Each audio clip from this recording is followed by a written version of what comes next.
Sir क्या जो regular batch है उसमें रिवीजन नहीं होगा? उसमें फुल रिवीजन होगा। फुल सिलेबस खत्म होने के बाद में फुल रिवीजन होगा।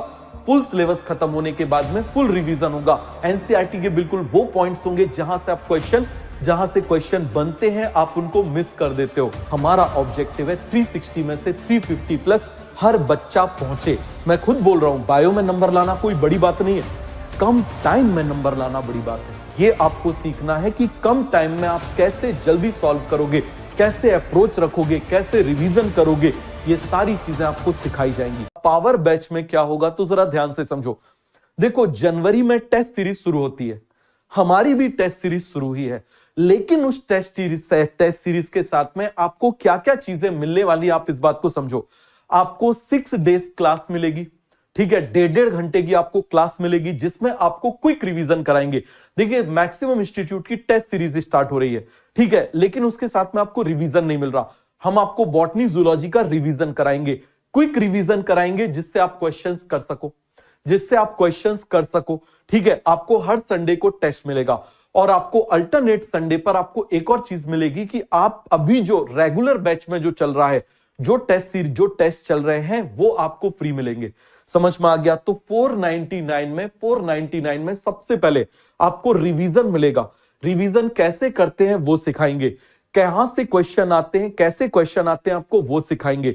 समझ में आ गया? उसके बाद में आप मुझे बताओ, आपको टेस्ट मिलेंगे। आपको टेस्ट मिलेगा जो चल रहा है वो और जो रेगुलर बैच में चल रहा है वो।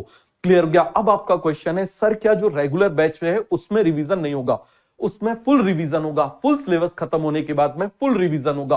फुल सिलेबस खत्म होने के बाद में फुल रिवीजन होगा। यहां पर जो बच्चे चाहते हैं कि सर हमारा जो है वो फुल सिलेबस खत्म हो, उससे पहले हमारा एक बार रिवीजन कंप्लीट हो जाए, ये उनके लिए है जो चाहते हैं कि सिलेबस खत्म होने से पहले एक रिवीजन कंप्लीट हो जाए, जिससे जब हमारा सिलेबस कंप्लीट हो जाएगा तो हमारा दूसरा रिवीजन हो जाएगा। तो हमारा क्या हो जाएगा? दूसरा रिवीजन स्टार्ट हो जाएगा। तो आप इस बात को बहुत अच्छे से समझिए, ये इसका ऑब्जेक्टिव है। तो क्या आपको ऑब्जेक्टिव अच्छे से समझ में आ गया? क्या आपको ऑब्जेक्टिव अच्छे से समझ में आ गया? तो पहली चीज आप मुझे बताओ जरा, आपको रिवीजन मिलेगा। आपको रिवीजन मिलेगा, रिवीजन के साथ में बहुत क्विक रिवीजन होगा। एनसीईआरटी के बिल्कुल वो पॉइंट्स होंगे जहां से क्वेश्चन बनते हैं आप उनको मिस कर देते हो। मैं ही पढ़ाऊंगा, पेपर भी मैं ही बनाऊंगा। समझ में आ गया? तो इसीलिए जैसे आपको क्वेश्चन यहां मिल रहे हैं, तो ये क्वेश्चन कहां से बनते हैं, एग्जामिनर कैसे क्वेश्चंस बनाता है, ये सारी चीजें आपको पावर कोर्स में मिलेंगी। क्या सर रेगुलर बैच में रिवीजन नहीं होगा? रेगुलर बैच में रिवीजन होगा। रेगुलर बैच में कम से कम 2 बार रिवीजन होगा, लेकिन उस रिवीजन के पहले आप चाहते हो कि सर हमारा रिवीजन कोर्स खत्म होने तक एक रिवीजन कंप्लीट हो जाए। ये उनके लिए है। समझ में आ गया? इसीलिए इसका नाम पावर कोर्स रखा है कि आपका सिलेबस खत्म हो उससे पहले आपका रिवीजन खत्म हो जाए। समझ में आ गया? पहली चीज। फिर मेन बैच के साथ में आपका रिवीजन खत्म हो जाए, फिर आपका तीसरा रिवीजन खत्म हो जाए, फिर आपका क्वेश्चंस के साथ रिवीजन खत्म हो जाए। ये हमारा ऑब्जेक्टिव है। हमारा ऑब्जेक्टिव है 360 में से 350 प्लस हर बच्चा पहुंचे। समझ में आ रहा है? कम टाइम में पहुंचे, ज्यादा टाइम में नहीं। बायो में नंबर लाना कोई बड़ी बात नहीं है, मैं खुद बोल रहा हूं, बायो में नंबर लाना कोई बड़ी बात नहीं है, कम टाइम में नंबर लाना बड़ी बात है। समझ में आ गया? जैसे आप इस तरीके से समझिए, टेस्ट मैच में आप मुझे बताओ, किसी ने यदि 50 रन बना लिए कोई बड़ी बात नहीं है, लेकिन T20 में कोई यदि 50 रन बनाता है तो उसको बड़ी बात मानी जाती है। ये आपको सीखना है।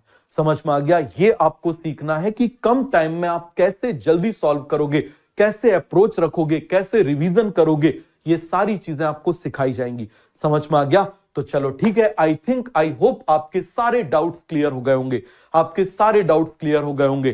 क्लियर है? एक वीक आपको मेन टेस्ट मिलेगा, एक वीक आपको पावर बैच का टेस्ट मिलेगा, अगले वीक आपको टेस्ट मिलेगा किसका? जो हमारा रेगुलर बैच चल रहा है उसका। फिर अगले वीक तो इस तरीके से अल्टरनेट आप करंट और बैक टॉपिक में आप बैलेंस लेकर आ जाओगे। आपका बहुत लोगों का डाउट है, सर हमारा करंट टॉपिक और बैकलॉग में हम बैलेंस नहीं बना पाते। वो मैं आपको बैलेंस करके दूंगा, वो मैं आपको सिखाऊंगा कि कैसे वो बैलेंस किया जाता है। ठीक है?